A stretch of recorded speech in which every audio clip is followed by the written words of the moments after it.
Welcome to another edition of Seahawks Forever. Today, we're going to be focusing on one of the most overlooked positions in just about every draft, but in particular, I think this one. It's a sneaky need on the Seahawks roster, and this is a very, very good class at the tight end position. Max Toscano of Remember the Tight End. He writes a Substack about the tight end position, calls it football's most under-discussed position. So we're going to talk about it today. How big is the need in Seattle? What do they have on hand already in A.J. Barner and Noah Fant? He has some really interesting thoughts on Fant's value and whether or not he would pay him that big cap hit and or extend him, and also dive deep into this tight end class, get you familiar with some of the guys at the top, some of the guys in the middle, and some value guys, some sleepers later in the draft. Talking tight ends, everything you ever wanted to know and more about the tight end position today on Seahawks Forever.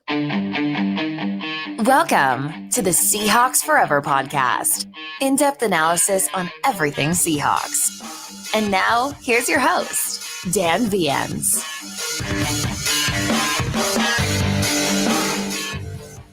Shout out to Doer, built for doing lifestyle apparel for every occasion. Big sponsor of the program.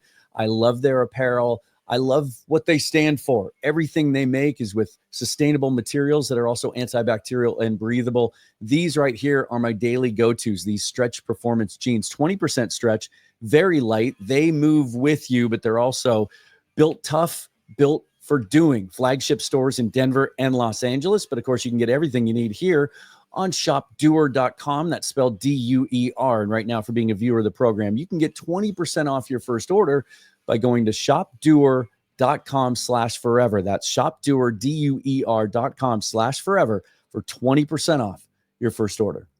All right, guys, welcome back. Be sure to subscribe to the channel, hit that thumbs up to help the video, and hit that bell for notification of future episodes. All the other ways you can support me and the channel are linked down below. Let's get to it. Max was kind enough to come on the show. We've been interacting on Twitter over the last couple of months. Fascinated by some of his takes on the tight end position. He really knows it well. Can't wait for you to hear this conversation. This is me and Max Toscano earlier today. Max, thanks for taking the time to come on the show. I know we've been chatting for a little bit here, trying to get our schedules squared up. Finally got you on here. I want to start with this. Let's take a big picture view, right? So your Substack is called Remember the Tight End, dedicated to the discussion of football's most under-discussed position. How did your love of the tight end position come about, and why is it the most under-discussed? It's kind of an interesting story. So I've been writing for doing some freelance stuff for the LSU SB Nation blog and the Valley Shook since like I was 20 years old, since like right in the heat of the pandemic was when I started. And so I was looking at their 2020 class, and they brought in a guy who at the time was one of the highest rated tight end recruits ever. He did not pan out famously, but like I was doing all a bunch of the freshman profiles, and I was just kind of so fascinated by this legitimate 6'5", 250 frame, being able to move like that. And it just kind of got me watching all these other guys that are in the NFL that are like this, just to see what kind of role LSU could use him in. And I just kind of fell in love with this idea of these really, big guys who are able to move like that, create in space, run routes, add to the offensive line as well. I've really always liked these kinds of players in sports. It's not just football, right? It's your elite defensive and offensive center in basketball, or like that elite scoring combo guard who also plays elite defense on the other end. It's your, in hockey, your Sasha Barkov, Patrice Bergeron type players who are these like drivers of offense on one end and these shutdown guys on the other end who can add to your penalty kill and play in your key shutdown minutes and all that stuff. And so it's these guys that are adding the surface value, which is, the scoring production, or in football, the receiving production, who are also adding so much hidden value that fills these gaps that you need filled. And you only get so many chess pieces, right? So the more a chess piece can do, the more valuable it is. If you have a guy that can do multiple things and fill multiple roles, you don't need to go get another guy to do that. So that it's just the less resources they have to commit overall. It's really all about economics, opportunity cost, Yeah. and overall utility. And these guys are the ultimate utility guys, which is just like it's just such a key value, I think, that I've really always liked in athletes. It is interesting. It's one of those things from the outside looking in that kind of appears to be a luxury, right? There's really only 3 or 4 teams in the league that have that dude, right? And we, the rest of us that don't, always want that guy. Like we would all love to have a Travis Kelce or George Kittle or what have you. And then the rest of us just kind of justify it as, well, it's the positional value is not that great. You can always find bargains in the free agent market. You can draft tight ends later. And yet here we are looking at this class, one that's been called by one analyst that I've seen the best since 2010, like very, very deep. It's the best I've ever seen. Yeah. There you go. And at the top in particular, we got Tyler Warren and Colston Loveland leads the way. And I know there's some questions about Loveland with the shoulder right now. He might not be ready to go by training camp, but talent, it being the focal point here, we're seeing mock drafts where these guys are both going in the top 20. So then given the fact that it is kind of a luxury spot, we saw what Brock Bowers did for the Raiders last year too. Another example. How do you justify taking a Tyler Warren in the top 10? Well, I mean, it isn't a luxury spot. I think you don't necessarily need an elite one to have a great offense, because you don't need elite receiving production from the Y. And so I think that's where people get tripped up evaluating these guys a lot, is you look for that guy who can do wide receiver things, and that's great. But if they can't do tight end things, they can't occupy the spot.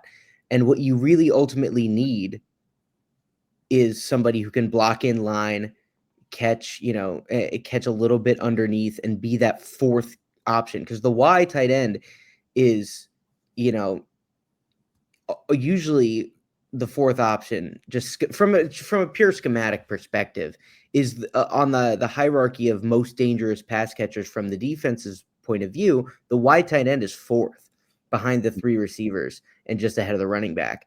So you don't need that guy to go out there and put up 800, 900 yards to have an elite offense, right? You need that guy blocking in line and just detaching more than an offensive lineman, right? He needs to be able to do a little bit more in the passing game than an offensive lineman, because otherwise you just have an extra offensive lineman, which the Bills do quite a lot at tight end, actually.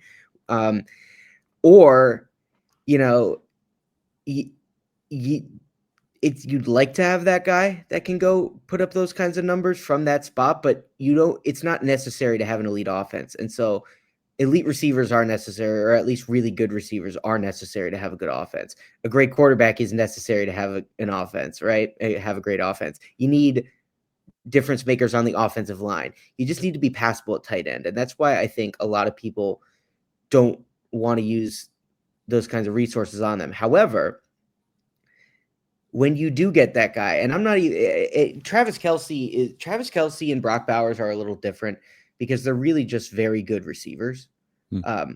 From a schematic point of view, that's really what they are, and a resource allocation point of view. When you're kind of building out your chessboard, right? That's the spot they occupy. So those are super valuable. Obviously, we just talked about why you need those guys. But when you have a Kittle, that's a guy who is truly a queen on the chessboard, because he is simultaneously your 6th offensive lineman and one of your best receivers. And so the double value of that is enormous. However, those guys are super rare. There's like a couple of those guys. It's really him and Dallas Goedert in the league right now. And Dallas Goedert has issues staying healthy. But Tyler Warren has a legitimate shot to be that guy. So that's how to me, that's how you justify it in the top 10, because he's like, not to compare him to Gronk, but like, if you can get a Gronk, or if you can get a Kittle, that is an enormous value. And if you get a guy that's rare, it's rare. And again, it is rare, but it's justified when it comes along. And that's kind of where I feel like we are here in Seattle, where, those guys are such unicorns and they're so hard to find that you try to kind of take the old Brad Pitt Moneyball approach to it and build it in the aggregate, right? We just hired Clint Kubiak here in Seattle as a new offensive coordinator. He likes to run a lot of 12 and 13 personnel. So as I look at this draft class, maybe there aren't a lot of guys outside of Warren that stand out as really good two-way tight ends. There are a few, and I can't wait to get your thoughts on them. And so, as I project like who might be on this roster, I try to piece it together with like, well, AJ Barner's kind of a two-way player, but he's not a dynamic athlete. So I think there's some ceiling questions there. And so, let's go get a stud blocker. And then, you can maybe supplement that with a guy that's not very strong in line and is just a really good pass catching tight end. It seems like that's kind of the approach everybody takes. And this class has so much variety in that area. Beyond those top two, Warren and Loveland, it seems like the two over the last month or so, I got to see him down in Mobile at the Senior Bowl, that have kind of worked their way into that solid second tier are Arroyo and Mason Taylor. Talking about LSU with your background there. Is that kind of the next group? And my next question would be then, and I know Taylor is getting a lot of buzz now over the gauntlet that he ran. He did some limited testing at the combine. Have those guys solidified themselves as the second tier? And do either of them have a chance to maybe sneak into the back of the first round and give us three tight ends? Yeah, I don't think we're going to get a third in the first round. That would surprise me. It's not impossible, but it would surprise me. As far as the second group goes, I don't think Arroyo's really, he's super gifted, but he is so much more raw at the position. Like if you look at his production as a receiver, so much of it is just like is stretching the field and working in the flats on like some sort of designy stuff. It's stretching the field's nice to have from the tight end position, but it's really not the job description. Your job is to be smooth on the second level, find space in zones, create a little bit in the seam, stretch the seam a little bit smoothly. You're not necessarily burning guys vertically, and bursting through gaps after the catch and running away from everybody. Your job is to work that second level, have that feel for space, and do some slot type things, even if you're not doing – if you're in the Y, the difference between the Y and the F, and we'll kind of get to this when we talk about two-way versus not two-way, all that stuff. But your job is to stretch the seams, work in those underneath zones, have that feel for space, and he's really, really got to develop a lot of that. So he's got incredible tools, but I don't know if he's quite on the level right now as a guy like Mason Taylor or Terrence Ferguson, who I really, really love. I think he's a guy who should not get out of the second round personally. So I think to me, at least for on how I'm ranking them, the second tier is a pretty solid Ferguson, Taylor, and then Gunnar Helm from Texas. We'll see how he does at his pro day. I thought the fact that his agility scores were in the yellow on RAS with an ankle that looked like a grapefruit was pretty impressive. But he did do the vertical before he got hurt, and that was terrible. So we'll see with him athletically. But I love Terrence Ferguson. I think he's not getting enough shine. He had a great combine.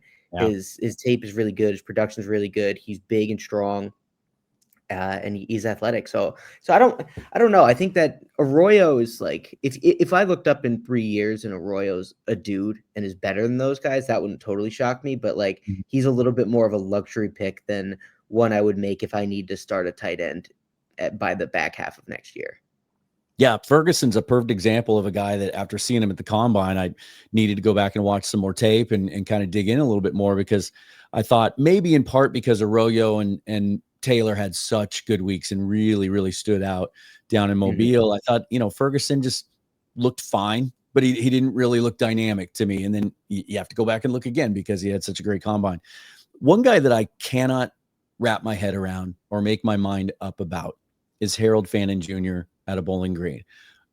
Insane production, 107 catches, almost 1,600 yards, double-digit touchdowns, tons of examples on tape of him, racking up a bunch of yards after the catch and running away from guys. But then you watch him run and you watch him test, and he has such an awkward movement style that he feels like he has really tight hips. He's choppy. He's everything is upright. It's just awkward to me. And I have a hard time reconciling that with the production. What are your thoughts on him? Well, he's tough because this is where we get into the difference between Y's and F's. And I think a lot of people see guys like this and say, oh, we'll just, he's not strong in line, but we can use him as a move tight end. The tough thing about move tight ends, there's a difference to me between flex tight ends and flex only tight ends. A flex only tight end is not really a movable piece. He can only play the F. So that's pretty limiting. And yeah, they have a little bit more ability to attach to the formation than necessarily a third receiver.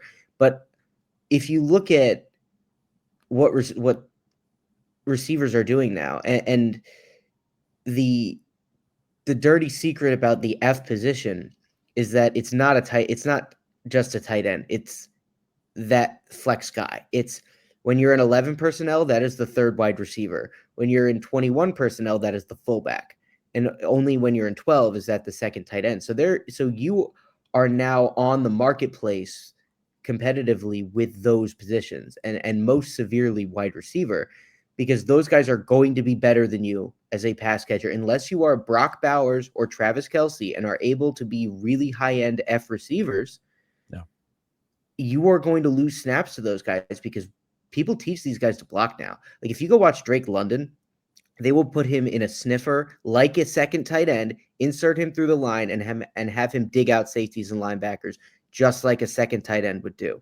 And so at that point, you're not gaining much in the blocking and you're sacrificing a lot in the receiving unless, of course, you get a Travis Kelce or a Brock Bowers who are ultra rare and are able to pass what I call the wide receiver test, which is basically if I were to put this guy as my third wide receiver in my offense and I only had 3 receivers on my roster and he had to be one of them, am I okay with that? And is he able to flex around enough to do that and truly absorb that wide receiver role, considering the differences in production and athleticism between the two positions? If he can't pass that threshold, he's not going to be a consistent snap eater. He's going to be a rotational player. So with Fannin, the production is great, and he is a really useful player. But for me, the only way I can see him being respected as a blocker is if you use him like a Kyle Juszczyk. And if he doesn't get respected as a blocker, he's just a really slow and awkward wide receiver. Considering like his production at Bowling Green is a lot of stuff attached to the line of scrimmage as a tight end, working on linebackers and getting those favorable Y matchups that he's not able to get in the NFL because he's going to be an F. So he's going to be getting the same types of coverage assignments that Drake London, Amon-Ra St. Brown, Khalil Shakir, Jackson Smith and Jigba, these guys get. And if he's not able to be that, then you're probably better off with a third receiver who can block.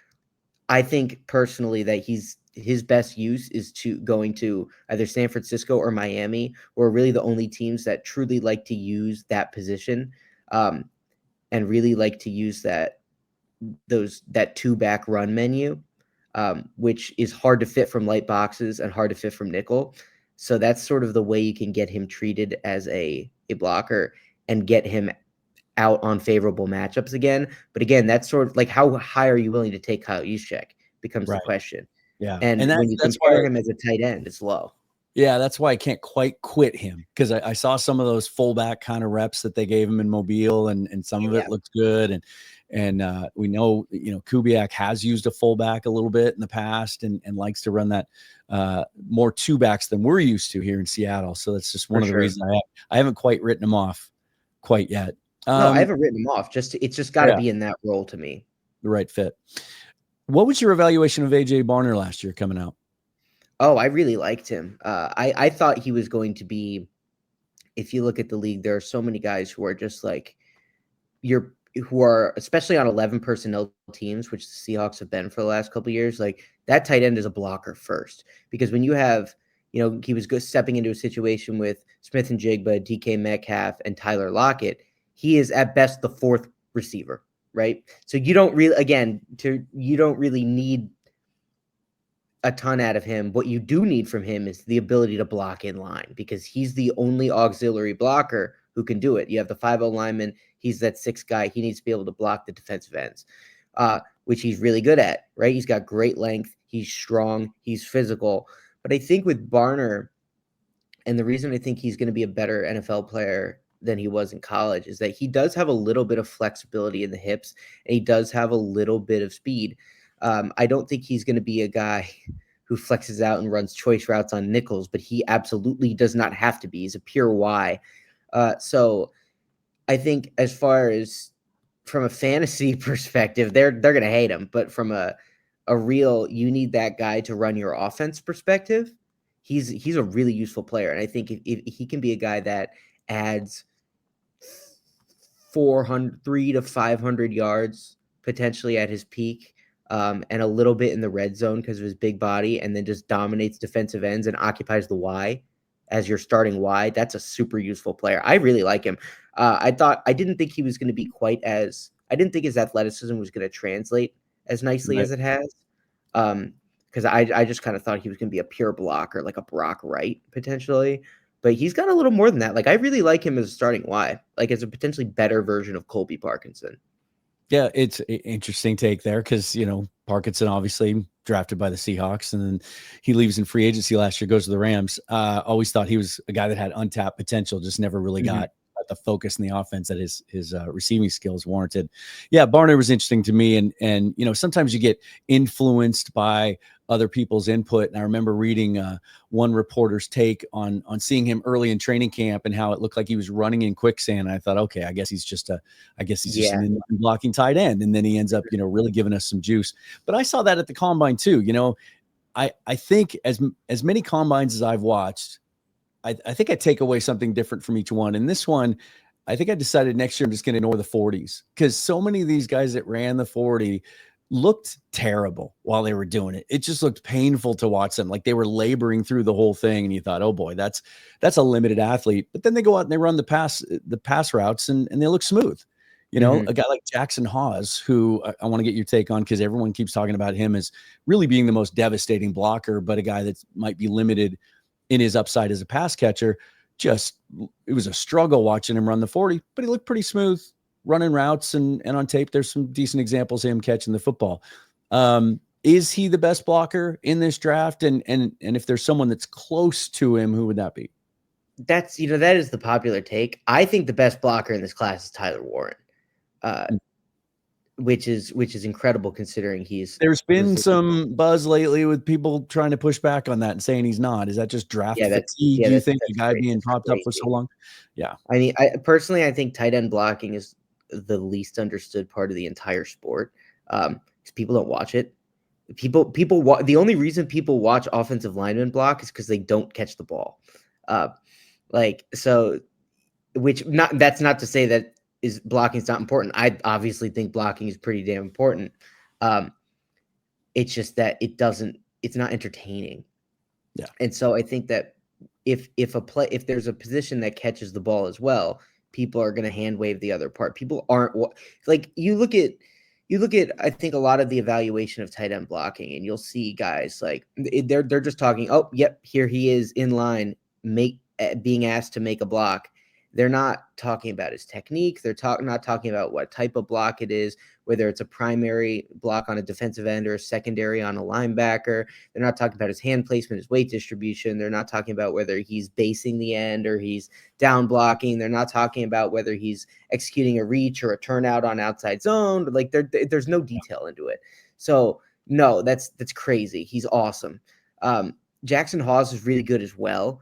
I think he's smaller than Tyler Warren, which hurts him a little bit as far as translation goes. But he's an ox, and he's violent, and he's really good with his hands. His weight drive is really good. He's technical on a lot of different types of blocks. He's a dog, but I think Warren has more upside and is a touch better, just because I think he's stronger and his technique is just as good. I love CJ Dupree as a blocker as well. I think he's just as good as those guys. He's a tank. If you turn on the LSU game, there's a play where he's he's one-on-oneing on duo on Braden Swinson, who is like probably a top 90 pick, and he throws him like a rag doll. It's crazy. So I love him as well. But no, the idea that Tyler Warren is, people are bored. People are bored. It happens. I want to ask you about another specific prospect, because I've had a lot of Seahawk fans come to me with this suggestion, especially when we start doing mock drafts and we look at day 3 value. Luke Lachey, I know that he had a pretty significant injury 2 years ago, and that the medical evaluations may play a part in his overall grade. Is he one of those guys that's real solid two-way looking tight end prospect, or is he maybe getting propped up a little bit just because that history of Iowa tight ends is so good?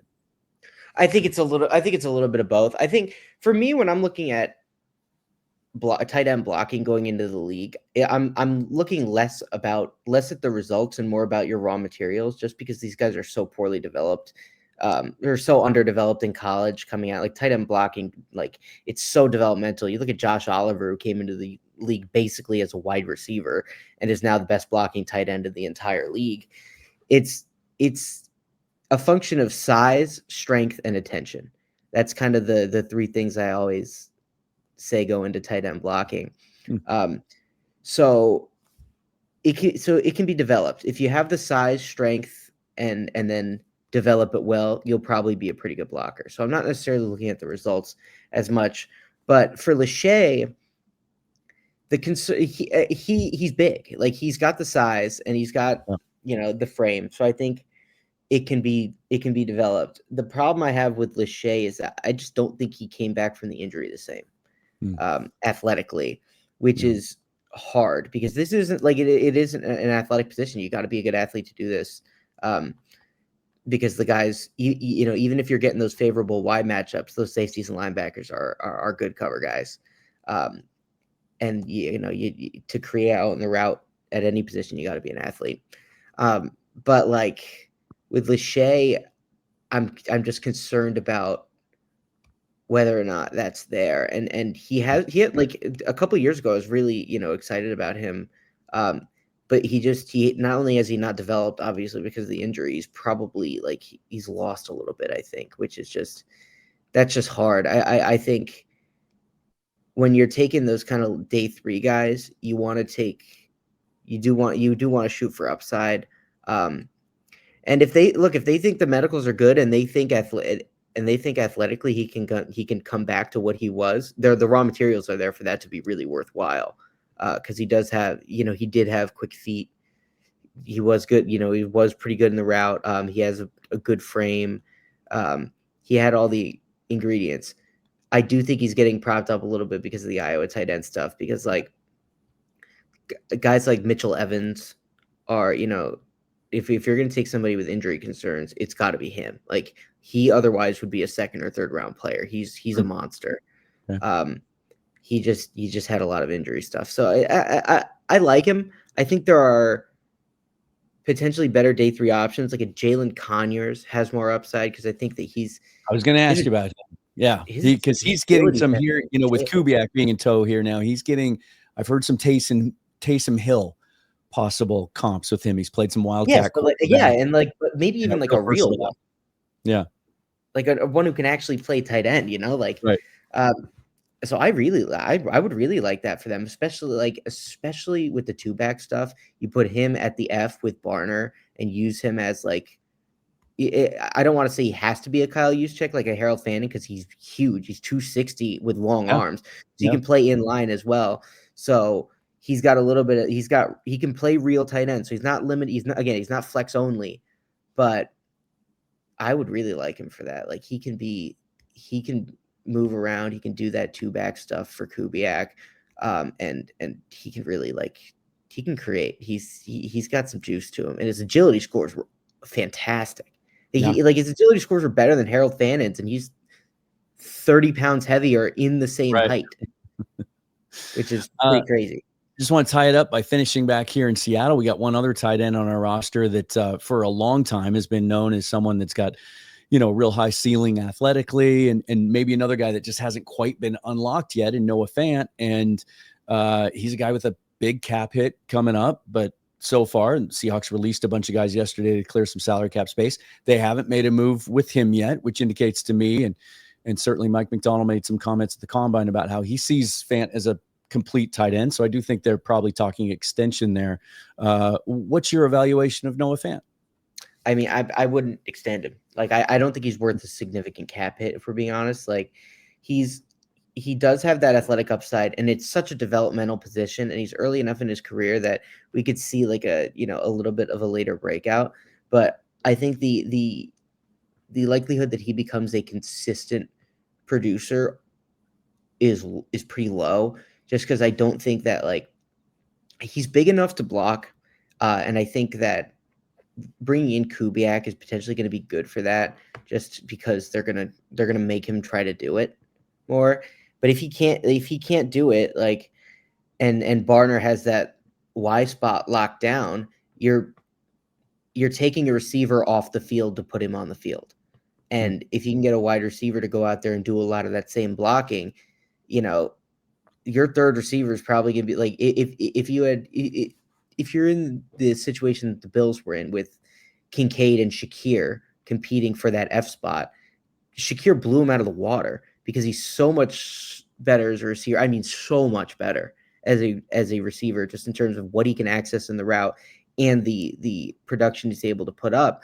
And he's doing all the same blocking, like at least 80% of it. So that is where this kind of becomes a concern. And like, Fant on a rookie deal is one thing. Fant on an extended deal with any kind of cap hit, that concerns me. So he may be too good to cut, but like, he's not a top 10 tight end in this league, and they don't need an F tight end. Like, you can draft Jalen Conyers in the 5th round, and if he doesn't give you what you need as a receiver full time, you can just find a third receiver. You already have two. They already have 2 of them. Yeah. Right. So like, and Jackson Smith and Jigba is going to do a lot of that slot stuff. Yeah. So there's just a very limited role for an F, and he doesn't pass the wide receiver test. So it's just tough role wise. I think he's kind of a role player who's, if you can't occupy that Y spot full time in 11 personnel, it's just not a full time player. So if he can do that, he becomes worth the money, but that's a projection. Size, strength, attention. Was that your motto? Yep. I like that. Love your insight into this position that I agree with you. I think it's overlooked. I think even just from my perspective here in Seattle, looking ahead to free agency in the draft, I don't think it's getting enough attention as a need. And that's why every time I do a mock draft, I'm taking a guy somewhere throughout the draft, as I'm sure the team that you also cover, Bengals Talk SI. I see a lot of mock drafts with Tyler Warner, Colson Loveland going there to be another piece for Joe Burrow. Really appreciate your time. Again, want to let people know, remember the tight end on Substack, dedicated to the discussion of football's most under-discussed position. Where else can people see your content? Yeah, like you said, Bengals Talk SI, just started that a couple weeks ago, which I'm really excited about. I'm doing stuff weekly there. And the Valley Shook at the LSU SB Nation blog. I'm doing some stuff there, getting ready for some spring ball content coming up in a little bit. Which, that's more of a, if you're a college football fan out there as well, that's, you want to check that out. That's pretty fan base specific. And just everything ends up on my Twitter at Max Toscano 1. It's all going to find its way there. So if you want to find anything that I'm doing, that's a good place to find it. It's great Twitter follow too. Constant updates and analysis on draft, all things draft related. Max, really appreciate your time. Thanks for coming on. Yeah, thanks, man. Had a blast. All right. Let me know down below in the comments your favorite prospects in this tight end draft. How high of a pick would you feel comfortable with the Seahawks using on one of the top tight ends in this draft? Or do you like the value idea, maybe getting a guy like Conyers or Haas later on? Let me know down below. As always, follow me on Twitter at Seahawks Forever, also on Blue Sky at the same address. Subscribe to the channel. All the different ways you can support the channel are listed down below. Until next time, forever and always, go Hawks. Thanks for watching.